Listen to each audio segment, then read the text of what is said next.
আমরা চাই যৌথ প্রযোজনাই হবে, যৌথ প্রতারণা আর হবে না। হ্যাঁ, এরপরে আমরা চাই বিদেশি ছবি আসবে। বিদেশি ছবি চলে কোথায়?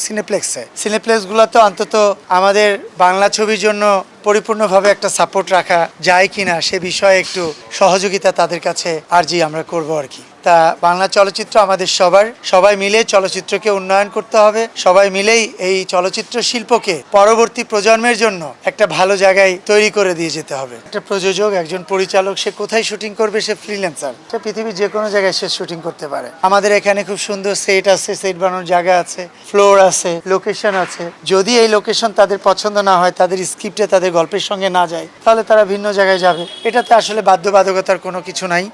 আমার মনে হয় এই চলচ্চিত্রে এফডিসি কেন্দ্রিক কাজ করাটা যতটা পারা যায় চেষ্টা করাটা ভালো, কারণ ইন্ডাস্ট্রিতে অনেক মানুষের বসবাস, সবার জন্য একটু উপকার হয়। আর ইন্ডাস্ট্রি টিকিয়ে রাখতে গেলে আমার মনে হয় ইন্ডাস্ট্রিতে বিএফডিসিকে কাজ করা, এই এফডিসিতে কাজ করাটা খুব গুরুত্বপূর্ণ।